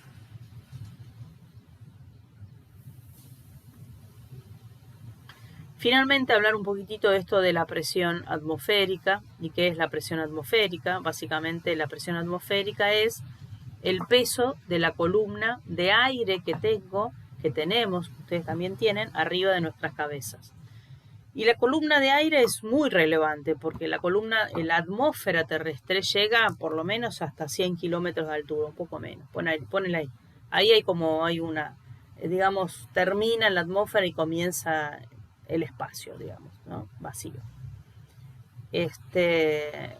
Por supuesto, hay muchísima menos densidad arriba que abajo. Hay una densidad propia también del peso de las partículas. El aire pesa, ¿está bien? Así que tengo por lo menos 100 kilómetros para arriba de aire que está aplastándome a mí y a todos ustedes y a todas las cosas. Nosotros convivimos con esa presión atmosférica normal. Si nos tomamos un avión y el avión por lo general vuela a 10 kilómetros de altura, si llegara a pasar algo en ese avión, o sea, ¿no? Acá tenemos el avión. Bueno. ¿Sí? Y acá está la Tierra. Por lo general el avión vuela a 10 kilómetros de altura. Así que a medida que uno vaya subiendo, la presión atmosférica va bajando. ¿Está bien? Disminuye. Así que una presión es la que tenemos acá abajo, abajo de todo, que sería la superficie. Esta la llamamos presión atmosférica normal, o a nivel del agua, a nivel del mar. Esa presión atmosférica normal es 760 milímetros de mercurio, o lo que es lo mismo, 101.300 pascales, o lo que es lo mismo, una atmósfera, según en qué unidades esté, ¿no? Cuando ustedes van subiendo, ¿qué pasa con esa presión? Pues ¿qué va pasando? Bajando. Va disminuyendo. A 10 kilómetros de altura es muy chica esa presión. Nosotros necesitamos esa presión para vivir. ¿Por qué necesitamos esa presión para vivir? Pues primero porque todo nuestro aparato, todos nosotras estamos de alguna manera modelados por esa presión. ¿Está bien? Adentro nuestro hay cierta presión. Si la presión afuera es muy chiquita, pues entonces habría una intentona de todo lo que hay adentro de irse para afuera. ¿Está bien? Particularmente, por ejemplo, digamos, cada órgano va a tener sus complicaciones si nos cambian esta presión. Ponele, respirar va a ser muy difícil. Ponele, escuchar va a ser muy difícil, porque en realidad adentro tengo cierta cantidad de aire y una membrana que oscila. ¿Está bien? Por eso cuando estamos a veces en los aviones, sentimos siempre como una presión Un en los oídos. colapso, exactamente. No sé si como un pitido, pero por eso a veces te dicen también como que más que es chicle. Claro, exactamente, o que bosteces. Bueno, ¿qué es lo que está pasando? El avión en tierra, ¿está bien? Vas a proceder antes de partir, a sellar todos los agujeros, de tal manera que adentro tenga presión atmosférica normal, igual que la que tenía afuera, abajo. ¿Está bien? ¿Está bien? Ese procedimiento se hace estando en tierra. Entonces queda sellado. Cuando sube el avión, afuera hay una presión y adentro hay una presión mucho mayor. Si se llegara a romper un vidrio, que es lo que vemos en las películas, ¿no? Estalla el avión y qué sé yo. Sale disparado para afuera. Todo el mundo sale disparado para afuera, porque adentro hay mucha más presión ¿está bien? Independiente que además, obviamente, nos estallan los oídos, bueno, no podemos respirar, etcétera, etcétera, etcétera, etcétera. ¿Está bien? A ver ahí. Exacto. En lugar de subir En lugar de subir, bajamos, por lo tanto la presión aumenta. Claro, por supuesto. De hecho, los oídos se nos tapan cuando hay pequeña, o sea, no es que hay una gran diferencia, hay pequeñas oscilaciones de la presión adentro del avión en esa altura, pequeñísimas, es lo que provoca que se te tape el oído, etcétera, etcétera. Sí, decime. Con el tema de, viste, cuando, por ejemplo, hablando de esto del tema de los aviones, ¿no? Cuando Sí. uno se tira en paracaidismo, la altura es muchísimo menor que en los aviones comerciales, ¿no? Sí, sí, sí. Ah. Todo este yeite es cuando empezó la aviación, allá a finales del siglo XIX, perdón. Finales del siglo XIX. ¿Del siglo, dije bien?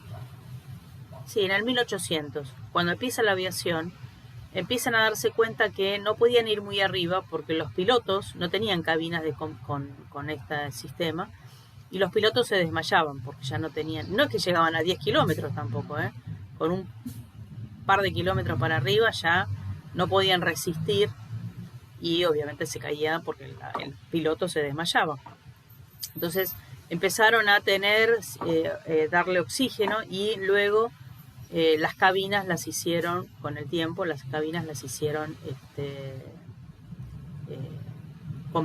¿cómo se llama?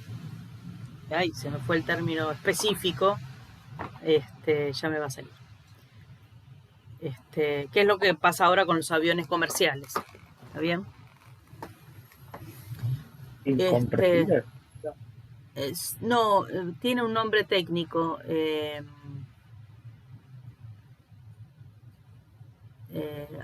Me sale despresurización, pero se presurizan. Cabinas presurizables. Despresurizado. Una cosa así, ¿no? Bueno, no me sale ahora. ¿Estamos? Así que sí, si te querés tirar de un paracaídas, no podés ir muy alto. ¿Está bien? Para que tengas una idea, el Aconcagua llega casi a 7 kilómetros de altura. 8, 7, 8, por ahí, ¿no? El Everest llega más o menos a 8 kilómetros de altura. Los aviones van por arriba de esto. Así que para llegar a la Aconcagua, para tan solo subir una montaña, necesitas tener presurizadas. Gracias, Maya. Presurizado, cabinas presurizadas. Para subir una montaña tenés que tener ciertas condiciones físicas. ¿Está bien? Fíjense lo que le pasa a los jugadores o a las jugadoras de fútbol que van a jugar a ciudades que tienen otra presión. Yo he tenido la oportunidad de cruzar por el norte, ir a... ¿Qué hora es? Antes que nada. Está bien, 15 minutos. Cruzar en el norte a... ¿Cómo se llama? Por el paso de Java a Chile. Y ese paso está como a más de 4.000 metros de altura. Terrible. Terrible. Tenés que caminar muy te despacio. falta todo el aire en los pulmones. Y mismo mi abuela, cuando fue a Salta, Jujuy, también le faltaba el aire cada vez que caminaba, pero porque la presión es diferente. Hay mucha más altura ahí que acá. Exacto. La ciudad de Salta no está tan alta, es más o menos 1.000 metros, o sea, 1 kilómetro de altura. Así que más o menos es razonable la ciudad de Salta. Pero si te vas a las ciudades más altas y ni que les digo la Puna, y si encima van escalando más sobre el Everest, sobre la Aconcagua, los Andes, trepando para Chile, digamos, todo se vuelve más nefasto. Por supuesto que la población de ahí vive gente ahí y vos la ves jugando al fútbol y no lo podés creer. ¿Por qué? Porque vos, claro, hay una adaptación a esa presión, a esa humedad, ¿se entiende? Entonces, ¿hay posibilidad de adaptar vida en esa situación? Sí, la vida es adaptable, ¿está bien? Ahora necesitamos un tiempo, claramente. Bueno, si naciste ahí, entonces cuando vengas a la ciudad de Buenos Aires, ellos no se van a sentir tan bien. Eso les pasa también a ellos cuando vienen acá. ¿Está bien? También pasa mucho los deportes en la ciudad de La Paz, en Bolivia. La Paz es terrible porque La Paz está mucho más alto, entonces, bueno, no tanto como Java, pero está alto, entonces jugar en La Paz a todos cualquier deporte es complicado. Caminar en La Paz es complicado para cualquiera de nosotros que vive a nivel del mar. Por supuesto, después de un mes ya está, te acostumbraste y la vas zafando. O de un tiempo, no sé, verán ustedes, ¿está bien? Si ustedes quieren tener a un paciente dentro de una cosa razonable, pues todos los fluidos, todos los líquidos, la respiración, etcétera, van a tratar de que esté a una presión atmosférica normal. ¿Está bien? Si lo van a entubar, si lo van a poner oxígeno, tienen que observar esas cuestiones, ¿no? En el equipamiento. Bueno, muy bien. Acá les dejo un video que no tengo tiempo y ustedes lo van a ver. Me parece enriquecedor este video, que es de la televisión pública, del canal Encuentro. Así que no se puede proporcionar Mateo en forma virtual, que es nuestra forma en este momento. Así que virtualmente... Ninguna se puede promocionar en la virtualidad. En la virtualidad ninguna se promociona, y sí en la presencialidad, ¿no?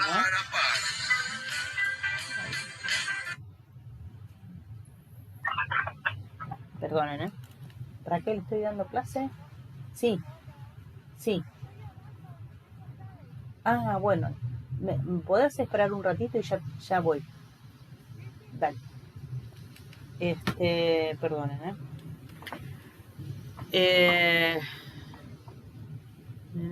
el año pasado rindieron en febrero. Claro, tenés que sí o sí dar un final. Bueno, ¿estamos de acuerdo hasta acá? Voy terminando, solamente, bueno, esto no lo vamos a ver. Y finalmente hablar de equilibrio. Y bueno, en el equilibrio se van a compensar las cosas. ¿Qué quiere decir? Que, por ejemplo, en este témpano, ¿no? Tienen la presión del líquido sobre esta superficie va a ser igual a la presión de la atmósfera del aire en esta superficie. Si no fueran iguales, si no estarían equilibrados, pues el líquido o estaría subiendo o la atmósfera penetrando. ¿Está claro?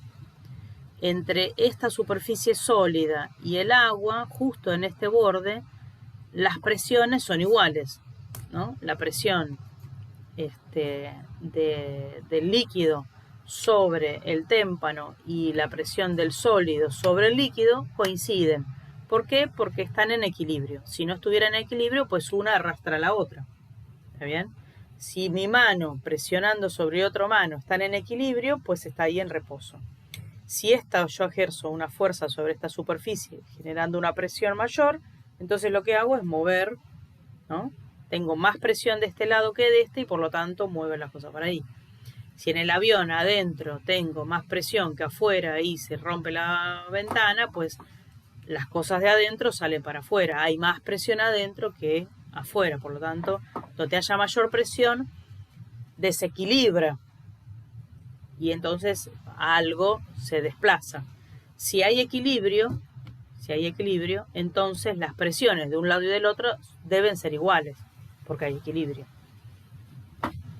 Bueno, en esta primera etapa vamos a ver, en este capítulo, el de hoy, vamos a ver hidroestática, o sea, una situación donde hay equilibrio, ¿está bien? Hay equilibrio entre fluidos, entre un fluido y un sólido o entre fluidos entre sí. El teorema fundamental de la hidrostática es este de acá y expresa lo siguiente, que la diferencia de presión entre dos lugares de un fluido es igual a la densidad de ese fluido por el módulo de la gravedad por la diferencia de profundidad. Profundidad. Esto es profundidad. ¿Qué quiere decir esto? Que si yo tengo este fluido y está en equilibrio, lo tengo en una situación estática. Así que le cabe ese teorema. Si acá está la superficie libre de este fluido y está en una situación estática es porque en este lugar la presión del fluido, de todo esto, en esa superficie coincide con la presión atmosférica, acá. Pero a medida que yo me voy yendo hacia abajo en ese fluido, o sea, a medida que me voy sumergiendo, la presión aumenta. No sé si ustedes se han tirado en una pileta, la presión en la superficie es la presión atmosférica, pero cuando van para abajo, la presión aumenta. Sí, mismo a veces cuando, por ejemplo, en documentales de exploración de vida marina, dicen sobre las cámaras a veces que se puede llegar a cierta profundidad porque si no la presión aplasta la cámara y se tiene que construir cámaras especiales para poder mirar a más profundidad. Perfecto, perfecto. O lo que le pasó al submarino, ¿no? Al submarino nuestro, que murieron 44 personas. ¿Qué pasó? Algo se descompuso, bajó, hasta que un momento, ¿qué pasó? Era tal claro, más que explotó, implotó. La presión externa fue tan grande que, ¿no?, comprimió el submarino y claramente lo abolló y entró el agua, etcétera, murieron todos. ¿Estamos de acuerdo? ¿Sí? O sea, mayor profundidad, mayor presión. Eso también lo vimos recién con la atmósfera. Si yo estoy arriba de todo, la atmósfera es cero, o sea, no hay presión a los 100 kilómetros. A medida que me voy sumergiendo en la atmósfera, o sea, yendo para tierra, la presión aumenta. ¿Está bien? O sea, mi presión normal es la presión abajo de todo de la atmósfera. ¿Está claro? Esa es una de las moralejas, que que la presión en definitiva del líquido depende básicamente de a qué profundidad estoy. A mayor profundidad, mayor presión. Y a la misma profundidad, o sea, si yo tengo este vasito con agua, ¿no? Si veo que pasa en este lado, la presión acá o la presión acá, en esa superficie libre, en la interfase, digamos, ¿no? Acá y acá, dado que está a la misma profundidad, va a tener la misma presión. O sea, a igual profundidad, igual presión, a mayor profundidad, mayor presión. Y la regla es este de acá. Ese es el teorema. La H era profundidad, ¿no? Profundidad. Bueno, esto lo que acabo de decir es lo que está acá, ¿no? A mayor profundidad, ¿dónde hay mayor presión? ¿En A, en B o en C? De ese líquido de densidad amarilla. En C. En C. ¿Dónde hay menos En A. presión? En A. Bueno, entonces esa presión voy a empezar a considerar un medidor de profundidades, digamos, donde el 0 lo pongo en la superficie libre y será positivo para abajo. De tal manera que la profundidad de A es 0. No confundir entonces profundidad con altura, porque acá ¿quién es el que tiene mayor altura? ¿A, B o C? A. Pero ¿quién tiene mayor profundidad? C. Así, no es lo mismo altura que profundidad, ¿no es cierto? Uh-huh. Bueno, entonces, a mayor profundidad, mayor presión. Delta P es la presión a mayor profundidad menos la presión a menor profundidad. ¿Por qué? Porque como esta es más grande que esta, quiero que el delta P me quede positivo. Y delta H será la mayor profundidad menos la menor profundidad. Por ejemplo, si quiero comparar A con C, entonces será la profundidad de C menos la profundidad de A, eso sería delta P a C. Eso es igual a la densidad por el módulo de la gravedad por delta, la diferencia de profundidad. O sea que esto va a ser la profundidad mayor menos la profundidad menor. O sea que básicamente estoy comparando esta con la diferencia de presión. Siempre la presión esta presión es la mayor respecto de esta y esta altura es mayor respecto de esta. ¿No? Esta presión es mayor respecto de esta y esta profundidad, perdón, dije altura y es profundidad, mayor que esta. Tengo que cambiar el chip y hablar ahora de profundidad. Y la profundidad se mide de arriba para abajo.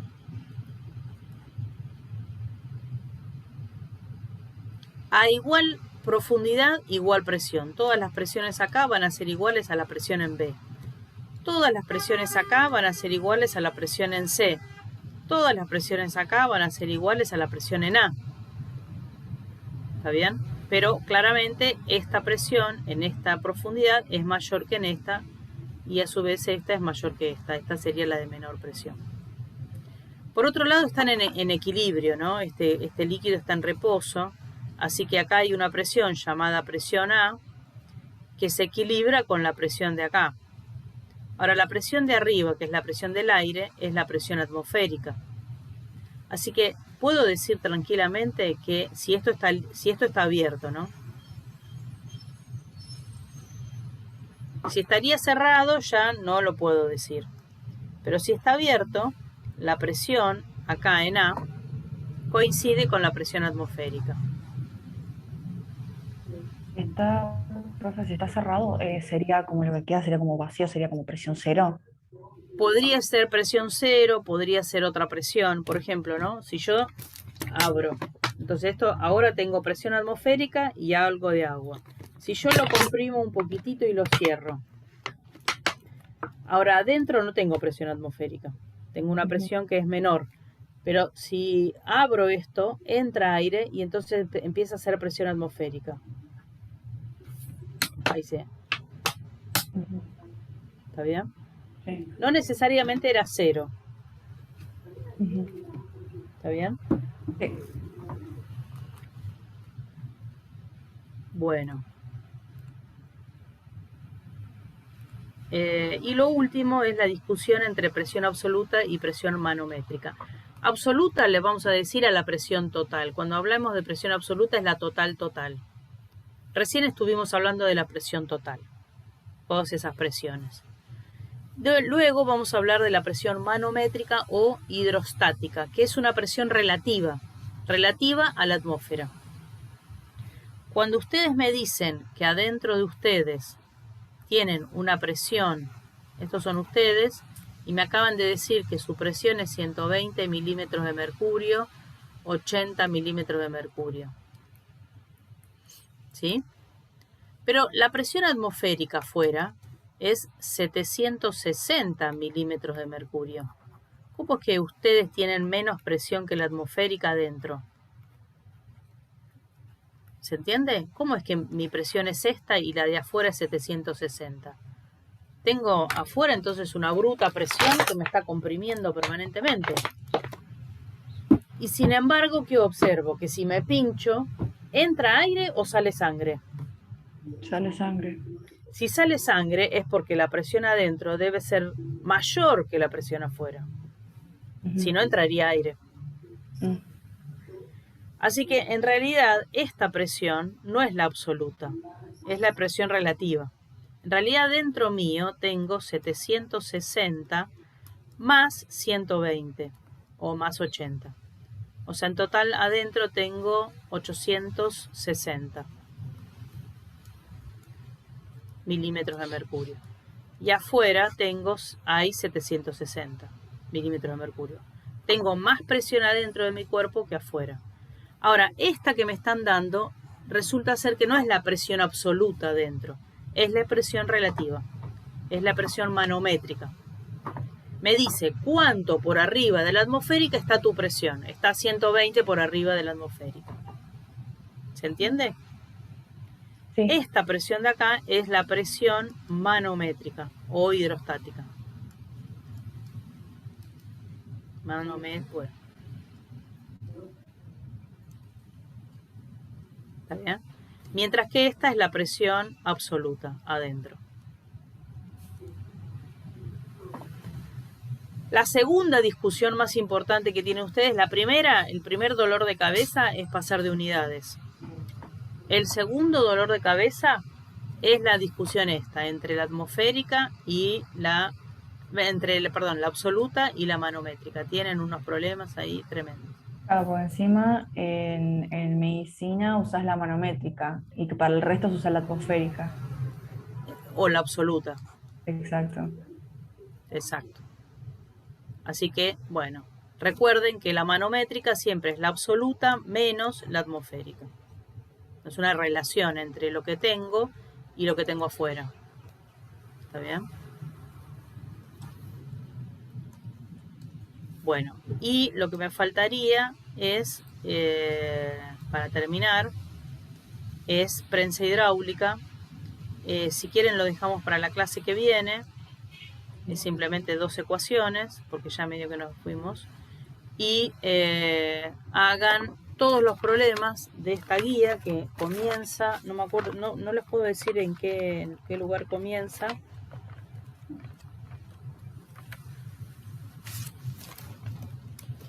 ¿Por qué no puedo decirle en qué lugar comienza? Porque mi orden no es el de ustedes. En mi texto, los problemas comienzan en la página del libro, en la página 36, y no sé ustedes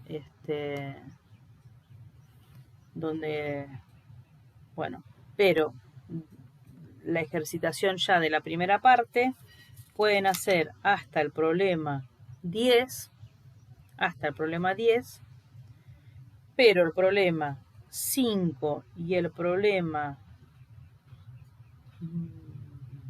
10, a ver, sí, el problema 5 y el problema 10 son problemas de prensa hidráulica. Los animo y las animo a que vean la teoría esa, que son 2 formulitas, y que puedan interpretar eso y hacer los problemas todos, del 1 al 10 incluido.